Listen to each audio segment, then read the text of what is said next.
And this episode, we're going to emphasize on putting our knowledge to good use. So for the first episode, we have reviewed what it is like to understand ourselves. And in the next episode, we focused on understanding the career world and the metrics that can be used to measure it. And this episode will put both of the two previous episodes together. And what are we going to do next? What are we going to do next? We're going to be up to date. We will talk about what is it like in the real world of labor market. We'll talk about what the future, no, actually the current labor market needs from you and I, employee, right, workers. We will talk about everything about the reality. So let's step into that. And like you say, this episode is all about practicality. We don't just want to talk about dreaming. We want to talk about, okay, let's step into the dream and see how much we can actually implement it, yeah? So I would like to introduce you to the McKinsey report. They have a lot of report, but this report is very relevant to our episode. It was published in June of 2021 of this year, so it's about, and the report is really impressive, Thảo Tâm, and I think you will like it so much. So let me show it to you. Let's go to the screen and I'll show you the report. Yay, learning! Let's go right ahead. So the report is long and it's very easy to understand. Everyone in Vietnam can read it. The English is really easy to understand, of course for IELTS learners. But for those who don't have the vocabularies yet, they can always use Google Translate and it's easily understood. So if you look at it and you see the 4 boxes on the screen, right? Now, if you read the title of each box, can you read it out loud for me? I see 4 titles that are written as cognitive, interpersonal, self-leadership, and digital. Okay. My impression is that these are 4 titles, 4 groups of skills that a future worker needs to have. Actually, current worker. Oh, current. Yeah. So when they did the research, they say this is the future skills everyone needs to have. But when they dig into the research, they actually see that these skills are already needed by you and I. So let's see if that's true for you and me, yeah? If you look at just the title, which one do you think would be your strongest group of skills? My strongest skill is definitely not self-leadership. Because I am quite sure because you guys, I'm actually very bad at time management, and I think that would fall under self-leadership. Let's see later. Let's see if my speculation is correct.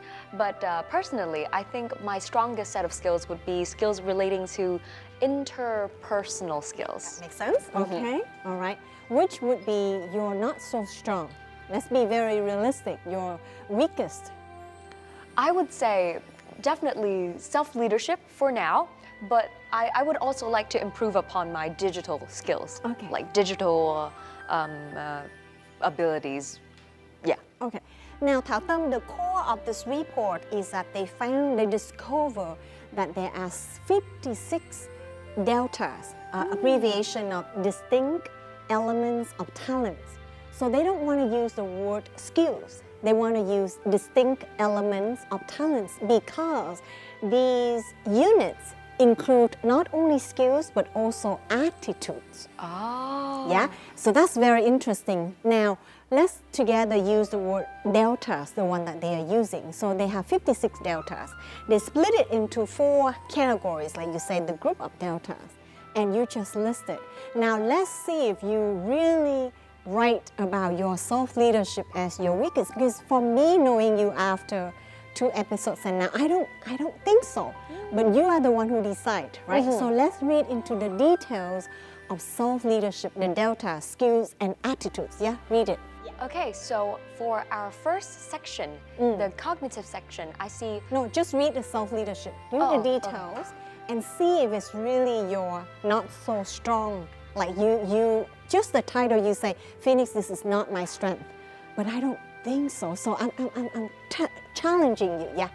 So, under leadership, we see two smaller subcategories, which are self-awareness and self-management, and entrepreneurship. Thảo Tâm, I want to challenge you. So under each group clusters, there are several bullet points.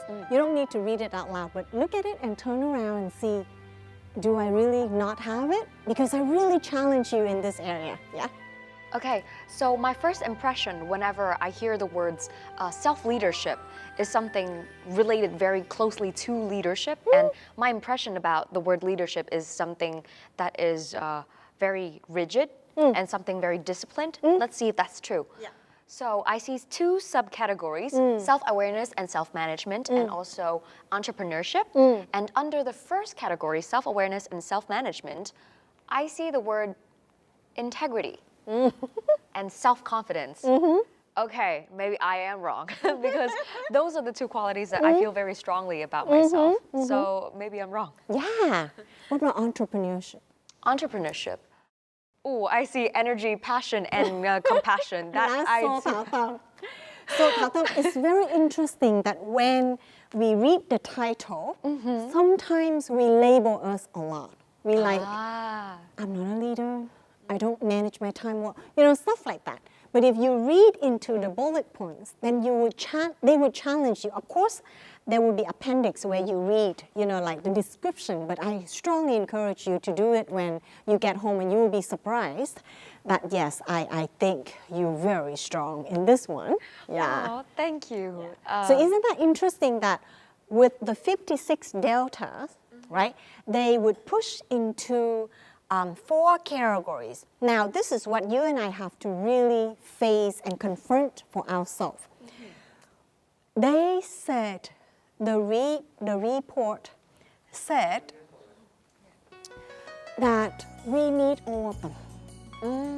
All of them? We need all of them. Very interesting. Yeah, we all need all of them. Of course, we will not be equally strong at all of them, but we need all of them to develop. Now, V, student life.